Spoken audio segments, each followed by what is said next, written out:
सबसे पहली बात तो ये है कि हमें ये समझना है कि सत्संग है क्या।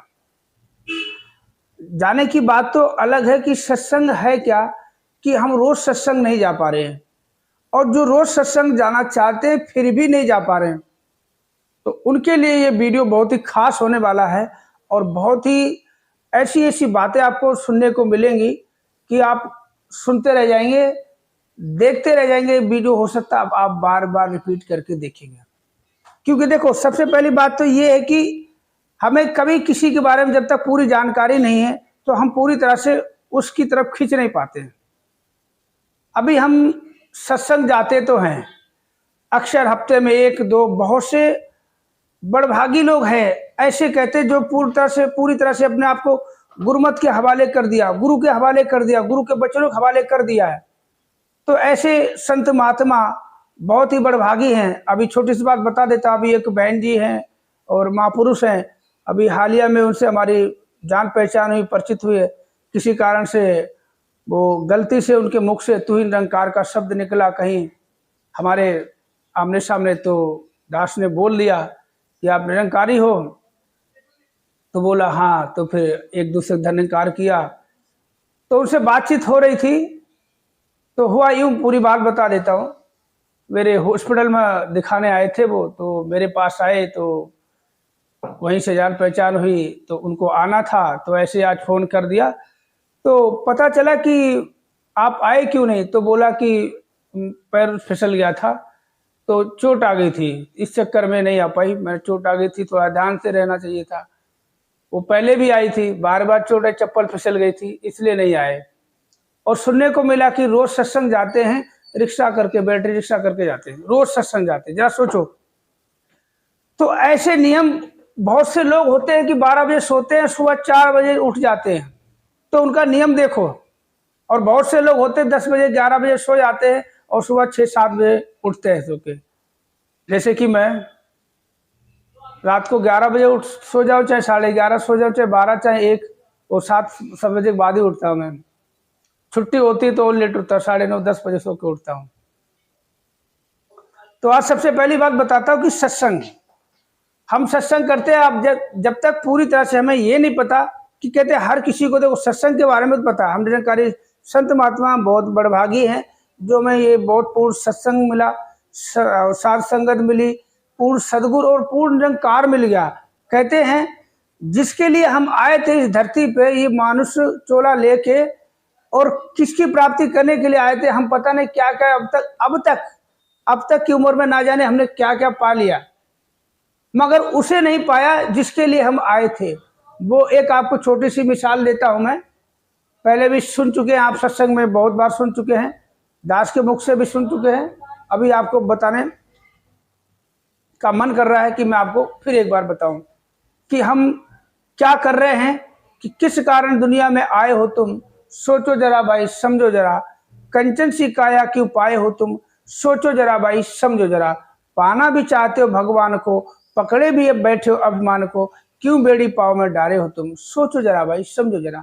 हर कोई चाहता है, हर कोई इंसान चाहता है, चाहे वो कितना बेकार इंसान हो, चाहे कातिल हो, खूनी हो, चोरी करने वाला, जैसा बुरे से बुरा इंसान चाहता है कि हमें मुक्ति मिल जाए, शांति मिल जाए।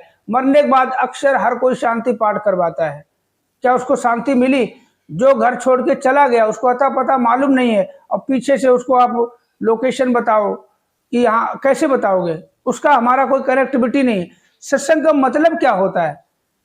तो कहते हैं कि अब वो आदमी मर के चला जाता है, अब उसके लिए शांति पाठ कराया जाता है, दुनिया भर के भोग लगाए जाते, पंडितों को बुलाया जाता है, 56 भोग लगाए जाते, पंडितों को जिमाया जाता है। तो क्या उसको आत्मा को शांति मिल गई? नहीं मिली। और चाहता हर कोई भी है कि पाना भी चाहते हो भगवान को, पकड़े भी बैठे हो अभिमान को। तो आज का वीडियो है, जो सत्संग रोज नहीं जाते और चाहते हैं कि हम जाएं, रोज सत्संग जाएं, सुबह भी जाएं, शाम को जाएं। अक्सर मन करता है कि हम सुबह और शाम 2 में से एक समय का रोज सत्संग मिल जाए, चाहे हमें आधा घंटा मिले। सत्संग हर कोई करना चाहता है। अक्सर मैंने देखा है जब कोई वैसे जो सत्संग जाने वाले लोग हैं, पूजा पाठ वाले लोग हैं, उनसे अगर जिक्रा भी करो कि हम निरंकारी मिशन से हैं और हम सत्संग जाते हैं, ज्ञान भी लिया हुआ, तो बहुत हमें इज्जत मिलती है, मान सम्मान मिलता है उनकी नजरिए में कि सत्संग बहुत अच्छी चीज है, ये सत्संगी लोग हैं बहुत अच्छे होते हैं, वास्तव में अच्छे होते हैं। कहते हैं कि सत्संग का मतलब क्या, सत्संग एक सत्संग, सत्य का मतलब सत्य परमात्मा है और संग कनेक्टिविटी है। सत्संग ये परमात्मा से कनेक्टिविटी, जहां भी आप इससे कनेक्ट हो जाते हो वहीं आपका सत्संग हो जाता है। एक मंदिर होता है, एक मस्जिद होता है, एक चर्च होता है, एक गुरुद्वारा होता है। एक स्थान इसलिए होते हैं कि एक जगह सब बैठ के इस प्रभु परमात्मा की, निरंकार की, इस अकाल पुरुष की एक बैठ के चर्चा हो जाए, जहां हम इससे कनेक्ट हो जा सके, हमारा मन विवेक बुद्धि सब एकत्र होके इस परमात्मा में लीन हो जाए, दुनियादारी सब भूल के। तो हमें एक कनेक्टिविटी, कहते हैं हमें निगेटिव चीजें जो होती है वो हमें बहुत जल्दी पकड़ती, अपनी तरफ बहुत जल्दी खींचती। जैसे कि अभी आप एक उदाहरण देता हूं, एक दूध और दारू, दारू पीने वाला बंदा ये नहीं देखेगा उसको पैग मिलना चाहिए, चाहे किसी भी ब्रांड का हो, ढकोल जाएगा, तुरंत पी जाएगा। ये लो भाई, ये लो रॉयल चैलेंज लो, ये लो नंबर 1 लो, ये लो वोडका लो, ये लो, ये लो, जो भी मिल जाए सब पी के कुड़क जाएगा और बस मस्त हो जाएगा। दूध पीने में, अरे भैया हम तो फुल क्रीम पीते, मदर डेयरी का नहीं है, अमूल, अरे अमूल तो मदर डेयरी का दे दो। खालिश दूध नहीं पिएगा, टोंड नहीं पिएगा, टोंड भैया नहीं है, डबल टोंड है, नहीं फुल क्रीम ही चाहिए उसको, फुल क्रीम चाहिए। दारू चाहे जैसी मर्जी मिल जाए वो पी जाएगा। तो कहते हैं निगेटिव चीज जो है हमें बहुत जल्दी खींचती। अभी जो मैं आपको बता रहा था कि हम क्या करने के लिए आए और हम क्या क्या कर लिया, सब कुछ हमने कर लिया मगर वो काम नहीं किया जिसके लिए हम आए। एक बहुत छोटा सा उदाहरण आपके सामने पेश करने वाला हूँ, बट देखना जरूर। एक राजा थे, सत्संग में बात सुनी थी, शायद आपने भी सुनी होगी। एक राजा थे और उनका एक मंत्री, वो थोड़ा चतुर था, सोचता बहुत ज्यादा था और एडवांस बहुत था। तो राजा ने बोला एक काम कर मंत्री भाई, बाजार जाओ और गाजर लेके आओ। अब वो गाजर लेने के लिए बाजार की तरफ पहुंचा। अब बाजार आने से पहले उसके दिमाग में बहुत ख्याल आ रहे थे, अबे मैं जाऊंगा गाजर लेके आऊंगा और राजा गाजर खाएगा, हो सकता है इसके पेट में दर्द हो जाए, फिर बोलेगा मुझे कि दवाई ले आओ। अब वो दवाई के लिए मुझे भेजेगा तो दवाई ले लेता हूँ। बोला दवाई से ठीक नहीं हो सकता, इंजेक्शन लगाने पड़ जाएं, वो भी ले लेता हूँ। तो सोचा यार अगर इंजेक्शन लगाने से भी ठीक नहीं, मान लो खुदा ना खास्ता राजा मर जाता है तो फिर बोलेगा अंतिम संस्कार का सामान भी मुझे लाना पड़ेगा। तो उससे सारा सामान, अंतिम संस्कार का जो भी सामान होता है क्रियाक्रम का, सारा खरीद लिया, दवाइयाँ खरीद ली, इंजेक्शन खरीद लिए और अंतिम संस्कार का सारा सामान खरीद के और वहीं से वापस आ गया। तो राजा को वो देता, ये लो राजा दवाई लो, ये लो इंजेक्शन, ये लो अंतिम संस्कार का सामान। बोला ये किस लिए लाया है, किसके लिए? बोला महाराज क्षमा करना, अभी आपने गाजर मेरे से मंगाई, गाजर आप खाते? हाँ खाता। हो सकता है आपके पेट में दर्द होता? बोला हाँ होता। तो पेट में दर्द होता आप दवाई मंगाते? बोला हाँ वो तो मंगाता मैं, ये दवाई उसके लिए ले आया। मान लो दवाई से आप ठीक नहीं होते तो इंजेक्शन वगैरह लगते, इंजेक्शन मुझे ही लाने पड़ते और इसलिए इंजेक्शन लाया। बोला ठीक है, ये भी तूने अच्छा किया। अगर खुदा न खास्ता आप ठीक नहीं होते और आप मर जाते तो अंतिम संस्कार का सामान भी मुझे लाना पड़ता। बोला हाँ तुझे ही लाना पड़ता। बोला ये लो अंतिम संस्कार का सामान। तो राजा बोले ये बात तो ठीक है, सारा सामान तुम अच्छे से ले आए, तुम्हें पता दर्द होता तो दवाई नहीं इंजेक्शन, और मर जाता तो अंतिम संस्कार का सामान, ये तुमने बहुत ही अच्छा सोचा और बहुत अच्छा किया, मगर गाजर कहाँ है? गाजर तो लाओ। बोला वो तो मैं नहीं लाया। तो यही दुर्दशा हमारी इंसानों की है। बच्चा पैदा हो गया, आपने प्राइवेट बड़े से बड़े स्कूल में पढ़ाया, महंगे से महंगे स्कूल में पढ़ाया, पढ़ा लिखा के उसको बहुत बड़ा विद्वान बना दिया, इंजीनियर बना दिया, डॉक्टर बना दिया, बहुत बड़ा बिजनेसमैन बना दिया, साइंटिस्ट बना दिया। मगर परमात्मा ने जो बनाने के लिए भेजा था कि एक ये शरीर आ रहा आपके हिस्से में, एक शरीर जन्मता है, शरीर जन्मता है, इंसान नहीं जन्मता है।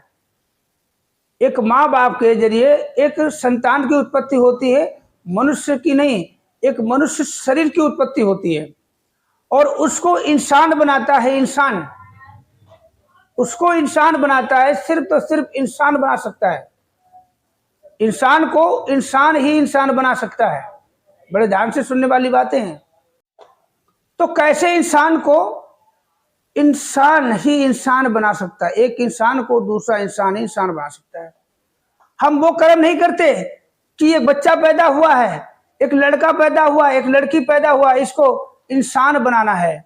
हमें इसलिए परमात्मा देता है औलाद की, बहुत ही अच्छा संस्कार है।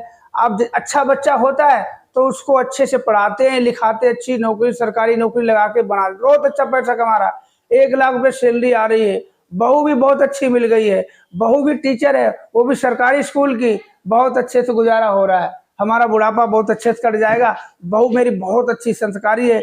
बेटी की याद नहीं आती, बेटी ससुराल गई, बहू ऐसे आई है, बेटी के सारे गुण उसके अंदर हैं, जैसे हमारी बेटी करती थी, बहू ऐसी मिल गई, हमें पिछली बेटी की याद नहीं, बेटी से बढ़ के बहू आज हमें सेवा कर रही है, हमें क्या चिंता है। मगर कभी ये नहीं सोचा कि वो इतना अच्छे इंसान को इंसान बना दो। सब कुछ बना दिया, बहू को बेटी बना लिया आपने, मगर इंसान नहीं बनाया आपने। सत्संग की बात करता हूं मैं कि रोज सत्संग जो नहीं जाते, अक्सर बहुत से लोग हैं, 10% लोग होते हैं जो रोज सत्संग नियम से जाते हैं। जैसे कि अभी मैंने बताया एक बहन जी के बारे में, वो रोज नियम से सत्संग जाती हैं, तो जाती कुछ भी हो जाए, उन्होंने अभी बताया, थोड़ी सी बात हुई थी, करे रोज सत्संग सुबह जाती हूँ मैं, रिक्शा करके जाती हूँ मैं, बैटरी रिक्शा करके। देखो जरा सोचो, तो कहते हैं ये सत्संग का मतलब है कनेक्टिविटी। जहां भी हम कहीं भी रहें हम कहीं भी रहें, घर में रहो चाहे बनवा में, तू ही निरंकार बोले मनवा रे। घर में रहो चाहे बनवा में, तू ही निरंकार बोले मनवा रे। तो मतलब इस जो शब्दों का मतलब, चाहे आप घर में रहो चाहे वन में क्या करने जाओगे, कोई साधु संत फकीर तो तपस्वी तो नहीं हो ना, बाजार में जाओगे, घूमने जाओगे, कि घर में रहो चाहे वनवा, मतलब घर से बाहर कहीं भी जाओ वन हो गया आपके लिए। घर में रहो चाहे वनवा में, तू ही निरंकार कहे मनवा रे। तो जहां भी परमात्मा से आप कनेक्ट हो जाते हो, चाहे रास्ते में हो, चाहे खाना खा रहे हो, चाहे कुछ भी काम कर रहे हो, चाहे 4 लोगों के बीच बैठे हो, वहीं आपका सत्संग हो जाता है। उसी को कहते हैं सत्संग। सत्संग का मतलब है सत्संग, सत्य सिर्फ परमात्मा और संग साथ हो। जहां आपने परमात्मा को साथ ले लिया, परमात्मा तो आपका साथ छोड़ते नहीं है, मरते दम तक साथ नहीं छोड़ता है। LIC का काम है कि जीने के साथ भी और मरने के बाद भी, मगर परमात्मा हमेशा साथ था कि आदि सच जुगाद सच है भी सच, नानका होशी भी सच। तो कहने का मतलब है कि एक परमात्मा एक ऐसा है जो आपका साथ कभी नहीं छोड़ता, मगर जब आप परमात्मा के संग हो जाते हो, जिस समय भी हो जाते हो, उसी समय आपका सत्संग हो जाता है। तो जो रोज सत्संग नहीं जाते उनके लिए देखो कैसे, बहुत से लोगों के पास समय की बहुत बड़ी पाबंदी है। सत्संग का मतलब अगर 5 मिनट आप 5 मिनट परमात्मा से कनेक्ट हो जाते हो, इसमें लीन हो जाते हो, इसकी बातें करते हो, इसका जिक्र करते हो और सामने वाले से सुन के इसका फिक्रा करते हो, तो परमात्मा से हो गई कनेक्टिविटी और हो गया आपका सत्संग। अब जरूरी नहीं है कि देखो सत्संग कहते, सत्संग क्या है, सत्संग में हम जाते हैं, सत्संग में हम जाते हैं, संत महात्मा कुछ नए जो हमारे मिशन में आते हैं, कुछ हमारे पड़ोसी रिश्तेदार जिनको हम ले जाने की कोशिश करते हैं, वो जाते हैं, तो सारे मिलके परमात्मा का ही चर्चा करते, प्रभु चर्चा करते, प्रभु की मतलब कहते हैं जो वो होती है, क्या कहते हैं, उपस्थिति, कहाँ कहाँ परमात्मा है, कैसा है परमात्मा, कैसा दिखता है, कैसा लगता है, कैसा देता है हमको, कैसे खिलाता है, कैसे हमें पिलाता, कैसे वो खाता, मतलब कुल मिला के परमात्मा की ही हम चर्चा करते हैं और कोई दूसरी बात ही नहीं होती है। तो जहां भी हम कनेक्ट हो जाते हैं इससे परमात्मा से, तो वहीं हमारा सत्संग हो जाता है। अब रही बात की जो रोज सत्संग नहीं जाते, उनके लिए खास है। क्या खास है, देखो अब मैं बताता हूँ। अगर अभी बहन जी बता रही थी, हमसे बातचीत हो रही थी कि हम दासी और महापुरुष हम 2 ही सत्संग जाते हैं, बच्चे सत्संग नहीं जाते, आप जी कभी आओ चरण डालो और इनको भी थोड़ा सा आशीर्वाद दो और थोड़ा समझाओ ताकि ये भी सत्संग से जोड़े। बाकी माता जी से तो अरदास हर कोई करता है कि बच्चे तेरे बच्चे हैं, तेरे क्या, हम भी तेरे, सब कुछ तेरा, पूरी दुनिया, विश्व मालिक है दुनिया का, तू जहां का मालिक है, सब कुछ तेरा है, हवा तेरा है, पानी तेरी है, धूप है तेरी, छाँव है तेरी, दिन है तेरा, रात है तेरी, ये शरीर भी तेरी, मतलब आत्मा भी तेरी, आंखें भी तेरी, कान भी तेरे, जुबान भी तेरी, बाल भी तेरे, कान भी, हर चीज सब कुछ तेरा है, तूने बनाया, जैसे मर्जी चला ले। जैसे हमें पहुंचाया है, ये बच्चे क्यों छोड़ दिए घर पे, इनको भी तो बुला ले, तेरी मर्जी माता जी, ये भी तेरे बच्चे, हम भी तेरे बच्चे, अगर हम तेरे लाडले हैं तो ये भी तो तेरे लाडले हैं, इनको भी बुला ले, किसी ना किसी बहाने बुला ले माता जी, बुला ले। तो परमात्मा देखो हर किसी को प्यार करता है, एक जैसा करता है, मगर कहते हैं कि जो मन होता है, मन जो है, मन इस शरीर को चलाने वाला वो ड्राइवर होता है। एक मन जो है, अब मन क्या है कि मन उधर ही भागेगा जिसकी तरफ हमारी बुद्धि, मतलब ज्यादा सोच होगी। या तो हम किसी चीज को देख लेते हैं और बहुत चीज हमको भाग जाती है, हम उसकी तरफ आकर्षित हो जाते हैं, तो मन बार बार उधर भागता है। या किसी के बारे में हम अच्छा सोच लें या बुरा, मतलब बुरा अच्छा सुन लें या बुरा सुन लें, तो उसके बारे में हम बार बार सोचने की कोशिश करते हैं, तो मन उधर भागता है। जब मन उधर भागेगा तो शरीर उधर ही जाएगा। तो मन हमारा सत्संग में होना चाहिए। सबसे बड़ी बात है, जिसको रोज सत्संग जाने का मौका नहीं मिलता है, कभी कभार बड़ी मुश्किल से समय निकलता है, उनके लिए खास है। अगर बच्चे नहीं जाते, कईयों के संत महात्माओं के बच्चे नहीं जा पाते हैं, कई बच्चे सत्संग में अभी ध्यान नहीं देते हैं, हाँ ठीक है आप जाओ, ठीक है, बस इज्जत करते, मान सम्मान करते, समय सत्संग में नहीं दे पाते, क्योंकि आजकल की जनरेशन ऐसी है। छोटे से बच्चे आदत डालो तो अच्छी बात है, जो बच्चे घूम फिर लिए इधर उधर, तो उनको बड़ी मुश्किल से काबू करना होता है। तो बताने वाली बात ऐसी है कि सत्संग, जो रोज सत्संग नहीं जा पाते, उनके लिए एक बात, अगर आपके घर में 5 सदस्य हैं, सुबह शाम कम से कम 10 मिनट निकालो, अवतार वाणी, हरदेव वाणी आपके घर में होगी, बैठ जाओ आराम से, अपने उसका अवतार वाणी पहले मंगलाचरण कर लो, उसके बाद अवतार वाणी पढ़ लो या हरदेव वाणी पढ़ लो, पढ़ने के बाद हिंदी अनुवाद करके और आपस में नमस्कारी कर लो। और नमस्कारी करके अगर आप कुछ धनराशि नमस्कारी करना चाहते हैं, तो जैसे सत्संग में बैठते, किसी कुर्सी बिठा लो, खटिया बिठा लो, ऐसे भी और प्रभु चर्चा कर लो नमस्कारी करके। वो किसी तरह संत महात्मा माया जो है ना, सदगुरु की माया है, ये सदगुरु प्रदान करना, किसी तरह सत्संग का मतलब पहुंचा दो, ये भी एक सत्संग हो गया। 5 मिनट 10 मिनट, कहते अगर हम माहौल बनाएंगे घर में, जैसा वैसा बन जाएगा। कहते घर में स्वर्ग होता है, मगर हमें नजर नहीं आता, कहते हमें बनाना नहीं आता है, हमें अगर बनाएं, घर में भी सत्संग कर सकते हो, मगर हम ये इसके लिए माफ करना, बख्श लेना। हम ये नहीं कहते कि सत्संग नहीं जाना, कि बहुत से जा नहीं पाते। अब जैसे खुद की बात कर लो, खुद ही 11 बजे सो जाओ चाहे 12 बजे सो जाओ, सुबह 7 बजे से पहले उठना नहीं, नींद खुल गई फिर भी लेटे रहना, उठता ही नहीं, क्योंकि बच्चे उठते तैयार होते जाना, मैं चलो बाद में उठूंगा, तो हमारे क्या बताओ कहाँ जाए। उठता हूँ बस नहाना धोना, तैयार होना, नाश्ता करना, ड्यूटी टाइम होता है, निकल लेता हूँ मैं, तो सुबह कहाँ जाए। अब शाम के टाइम पे यहाँ सत्संग का टाइम 6:30 से 8 है, तो नियर बाई होता है तो पहुंच लेते हैं। कभी हफ्ते में चलो दूर चला भवन पे चला जाता हूँ, तो ऐसे के लिए कभी 10 मिनट का टाइम निकाल के अपने ये भी कर लो।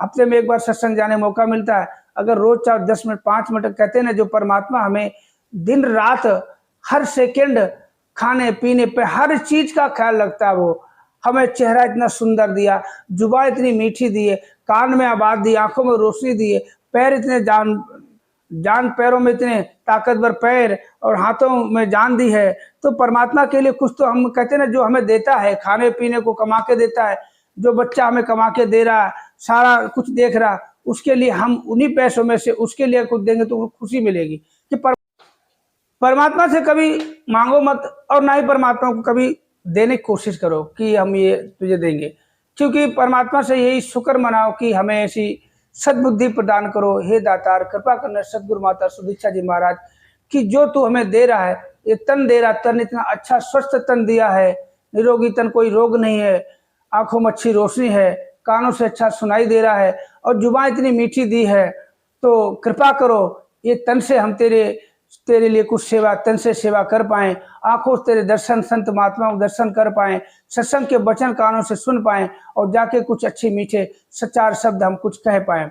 तो यही कृपा, कुछ धन अगर मिलता है हमें, कुछ काम काज करके या तनख्वाह आती है, बिजनेस करते हो, कहीं से धन रूपी हमें मतलब फायदा होता है, तो उसमें से क्या करना हमें कि कुछ माया हम इसमें कुछ सेवा में लगा पाएँ, ऐसी हमें सद्बुद्धि प्रदान करो, ये हमें क्षमता दो कि हम ऐसा काम कर पाएँ। तो आज का वीडियो बस यही हमने बताना था कि जो रोज़ सत्संग नहीं जा पाते, घर में भी अगर चाहो तो हर रोज़ सुबह उठ के सभी लोग सुमिरन भी कर सकते हो मिलके सुमिरन सतगुरु माता सुदीक्षा जी महाराज की जय। तो सबको इकट्ठा करके 2 से 4 मिनट भी करके अगर सुमिरन सच्चे मन से कर सको और सुमिरन करके एक दूसरे नमस्कारी कर ली, परमात्मा से कनेक्ट हो गए सारे, तो ये भी एक सत्संग का रूप बन जाता है। सत्संग का जरूरी ये नहीं होता कि आप 2-4 घंटे बैठो, कि जहाँ आप परमात्मा से कनेक्ट हो जाओगे वही आपका सत्संग हो जाएगा। तो कुछ गलत कहा हो, कुछ ज़्यादा कहा हो तो आप बच्चा समझ के हमें बख्श देना। तो सभी निरंकारी संत महात्मा भाई बहन माताओं के चरणों में प्यार भरा नतमस्तक होकर धन्य गाजी, और जो मेरे मित्र भाई सब्सक्राइबर भाई सभी को मेरा प्यार भरा नमस्कार।